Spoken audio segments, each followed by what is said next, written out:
परवेज़ इलाही साहब के पास दो ही ऑप्शन थे। एक ऑप्शन कि वो खान साहब के साथ आ जाते और नेक्स्ट जो खान साहब की अगर गवर्नमेंट आएगी तो उसमें भी उनको कोई मुकाम मिल सकता है। दूसरा ऑप्शन ये था कि वो पीडीएम का साथ देते हैं, और पीडीएम के साथ होने का मतलब ये है कि अगले 8 माह के लिए मजीद वो सिर्फ वज़ीर आला पंजाब रहते हैं, उसके बाद उनकी सियासत भी खत्म हो। बिस्मिल्लाहिर्रहमानिर्रहीम। नाज़रीन अस्सलाम वालेकुम, मैं हूं आपका मेज़बान वक़ार चौधरी। आप मेरा फेसबुक और यूट्यूब चैनल देख रहे हैं। नाज़रीन, पिछले 3 दिन से जो अफवाहें गर्दिश कर रही थी, ज़बान पार्क में खान साहब थे, लेकिन जो शहर इक़्तिदार है वहाँ पे बहुत ज़्यादा मूवमेंट्स हो रही थी और ज़्यादातर न्यूज़ चैनल्स पे ये बात आ रही थी शायद जो परवेज़ इलाही साहब हैं वो बात नहीं मान रहे खान साहब की असम्बलियाँ तहलील करने के हवाले से। जो आपस में मुशावरत हो रही थी, परवेज़ खटक साहब भी बार बार जा रहे थे, तो मेरे जहन में भी यही आया कि शायद परवेज़ इलाही साहब नहीं मान रहे। लेकिन परवेज़ इलाही साहब के पास दो ही ऑप्शन थे।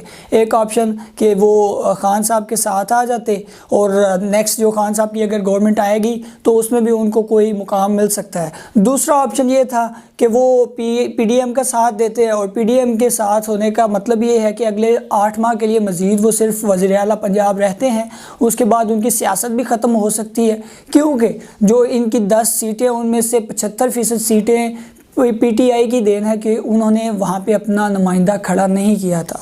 लेकिन खैर परवेज़ इलाही साहब ने बहुत अक्लमंदी का मुजाहरा किया। उन्होंने मुशावरत के तमाम दरवाजे बंद कर दिए हैं। उन्होंने कंफर्म कर दिया है कल इमरान खान साहब के साथ मुलाकात के बाद कि हम आपके साथ चलेंगे, आप जो फ़ैसला करेंगे हमें मंजूर होगा। और अब डेट तय की जा रही है, आपस में मुशावरत जारी है। खान साहब ने तमाम टीम्स को भी एक्टिव कर दिया है, अपनी पार्लिमानी टीम्स को भी, कि मैं हफ्ते वाले दिन, पहले जुमे वाले दिन पंजाब और हफ्ते वाले दिन केपी असम्बली का पार्लिमानी इजलास होना था, लेकिन अब खान साहब ने उसको हफ्ते वाले दिन रख दिया कि हफ्ते वाले दिन मैं वीडियो लिंक के ज़रिए केपी और पंजाब असम्बली दोनों के जितने भी मेंबरान हैं उनके साथ वीडियो लिंक पर ख़ताब करूँगा और उनको एतमाद में लूँगा असम्बलियाँ तोड़ने के हवाले से। दूसरी जानब चलते हैं, राना सनाउल्लाह साहब ने कल शाम को एक प्रेस कॉन्फ्रेंस की। उन्होंने कहा है कि अगर इलेक्शन की ज़रूरत हुई तो सिर्फ दो जो पंजाब असम्बली और केपी असम्बली है इनमें हम इलेक्शन करवा देंगे। तो उनको भी पता चल गया कि इलेक्शन तो करवाने पड़ेंगे, इलेक्शन की सूरत हाल पेश आ रही है। दूसरी उन्होंने ये कहा कि अगर ज़रूरत हुई तो गवर्नर राज भी लग सकता है। फिर परवेज़ इलाही साहब की जो मुलाकात हुई उसमें भी परवेज़ इलाही साहब ने भी इमरान खान साहब को बताया कि जो गवर्नर राज है वो, मैंने भी आपको बताया था पिछली वीडियो में, कि गवर्नर राज इस सूरत में लग सकता है जब जो इजलास जारी होता है वो मुलतवी हो जाए पंजाब असम्बली का या किसी भी असम्बली का, जो कि अभी तक इजलास मुलतवी नहीं हुआ। किसी सियाने शख्स ने परवेज़ इलाही साहब को आइडिया दे दिया था कि अब नई गवर्नमेंट आ रही है आपकी, तो अब वो जो इजलास जारी करेंगे उसको मुलतवी ना कीजिएगा। तो उसका वाकई अभी इनको फ़ायदा हो रहा है, अगर मुलतवी कर दिया जाता तो गवर्नर राज लग सकता था। अगर दूसरी सिचुएशन देखें कि अगर गवर्नर राज अगर मुलतवी हो जाता तो भी अगर लग जाता तो सिर्फ गवर्नर राज 30 दिन के लिए लग सकता था और इससे मज़ीद नहीं। तीसरी जो सिचुएशन बन रही थी वो ये थी कि जो परवेज़ इलाही साहब समरी भेजेंगे गवर्नर को तो गवर्नर वो रोक सकता है। तो उसके बारे में भी हमें सिचुएशन का अंदाज़ा हो चुका है। जो मैंने कानूनी माहिरीन से बात की तो वो ये कि जो गवर्नर जो वो रोक सकता है वो सिर्फ 48 घंटों के लिए, एक महदूद वक्त के लिए रोक सकता है।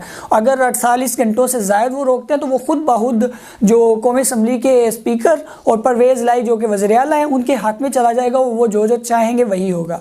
खैर खान साहब ने आगे कदम बढ़ा दिए हैं। उनका इस वक्त इलेक्शन का पूरा मूड है और सिर्फ वही शख्स हैं जो इस वक्त इलेक्शन की तरफ गौर कर रहे हैं। और इलेक्शन में कोई शक नहीं है कि वो तो पहले ही अपनी सारी इलेक्शन कैंपेन कर चुके हैं, पंजाब में लाहौर से पिंडी तक, उसके अलावा जीटी रोड पर भी और जो मोटरवे के साथ एरियाज़ आते हैं वहाँ पे भी उनकी तकरीबन सारी कैंपेन हो चुकी है।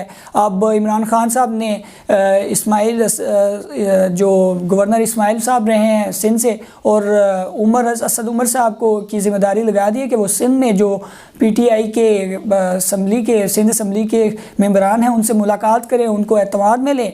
और उन्होंने इमरान खान साहब ने टीम बना दी है जो बलूचिस्तान में उनके उम्मीदवारान हैं बलूचिस्तान असम्बली में कुछ, तो उनके साथ भी मुशावरत की जाए, उनको भी मुशावरत का हिस्सा बनाया जाए। इमरान खान साहब इस वक्त बहुत ज़्यादा आगे बढ़ चुके हैं। इमरान खान साहब इस वक्त फोकस कर रहे हैं इलेक्शन पर, और कल फवाद चौधरी साहब ने भी दीना में एक रोड के इफ्तिताही मौके पर उन्होंने ये बयान दिया कि हम 20 मार्च से पहले इलेक्शन करवा देंगे, और यानी फोर्स जो कर रहे हैं कि हम 20 मार्च से पहले इलेक्शन इंशाल्लाह हो जाएंगे, हम कोशिश कर रहे हैं। और अगर 20 मार्च से पहले इलेक्शन को देखा जाए तो 2 हफ्ते हैं खान साहब के पास। इन 2 हफ्तों में खान साहब को असम्बलियाँ तहलील करके फोर्स करना पड़ेगा, और फोर्स पहले ही जो बॉडी लैंग्वेज लग रही है PMLN के अपने ही रहनुमाओं की, उससे ये मालूम हो रहा है। जो शाहिद लतीफ़ साहब हैं PMLN के रहनुमा, उन्होंने भी इजहार किया कि अगर जनरल इलेक्शंस की सिचुएशन बन रही है जो हमें नज़र आ रही है, तो हम जनरल इलेक्शन की तरफ जाएंगे, और हमारी तैयारियां भी अभी शुरू हो जाएगी। खैर, खान साहब ने तो बहुत आगे बढ़कर ये फ़ैसला किया है। अब वो पार्लिमानी बोर्ड का फ़ैसला कर रहे हैं, पार्लिमानी बोर्ड बना रहे हैं जो कि टिकटों की तकसीम करेंगे। खान साहब का ये इस्तीफ़ा बयानिया ये है कि हम जो यंग PTI के यंग जनरेशन है जो उनको टिकट्स देंगे, आगे उनको लाएंगे, और जो बानी कारकुनान हैं उनको देंगे। पहले जो बानी कारकुनान के अलावा जो इन्होंने टिकट्स दिए थे, सिफारिशों पर टिकट दिए थे खान साहब को, उसका भी उनको सिला मिल गया कि वो तमाम मुनहरफ हुए। जेहलम से फवाद चौधरी साहब के अपने सगे कज़न वो भी मुनहरफ हुए, और उसके आगे क्या हो सकता है, जिसकी फवाद चौधरी साहब ने बहुत ज़्यादा मिन्नतें तरले कर खान साहब से टिकट लिया था। अब इमरान खान साहब आगे जा रहे हैं, जो शहर इक़्तिदार है वहाँ पे बहुत ज़्यादा हलचल है इस हवाले से, और तहरीक अदम एतमाद के हवाले से भी डिस्कशन की जा रही थी कि वो पंजाब असम्बली में लेके आएंगे हमज़ा शहबाज। तो तहरीक अदम एतमाद तो तब लेके आए कि जब आपके नंबर पूरे हों। तो PMLN के और PDM को टोटल मिला के इनके नंबर ही नहीं पूरे। PTI पहले ही पावर में, क्योंकि परवेज़ इलाही उनके साथ है, और इस वक्त अगर किसी कारकुन को ये ख़रीदना भी चाहें वो भी नहीं होगा, क्योंकि वो शख्स सोचेगा कि अगर इनकी गवर्नमेंट आ जाती है, मैं इनके साथ मिल जाता हूँ, तो आगे मेरे साथ क्या होगा, मेरा तो कोई मौका ही नहीं बनेगा।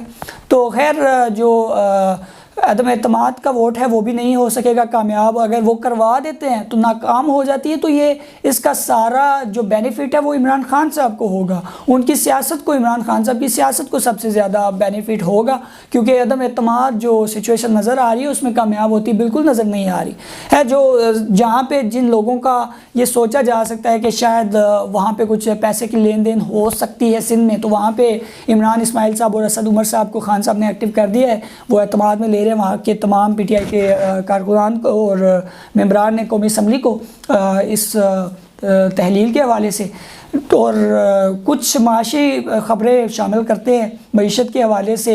डार साहब ने हैंडअप कर दिए हैं कि मैं जो डॉलर की कीमत को एक जगह पे नहीं खड़ा कर सकता, और ना ही उसको मैं कोई टेम्परेरी प्ले दे सकता हूँ। तो खैर, जो डॉलर की कीमत है वो दिन ब दिन बढ़ती जा रही है। जो बयान था इसहाक डार साहब का कि हम 200 रुपये से नीचे लेके आएंगे डॉलर को, वो तो फेल हुआ नज़र आ रहा है हमें कि वो कामयाब नहीं हो रहे इसमें।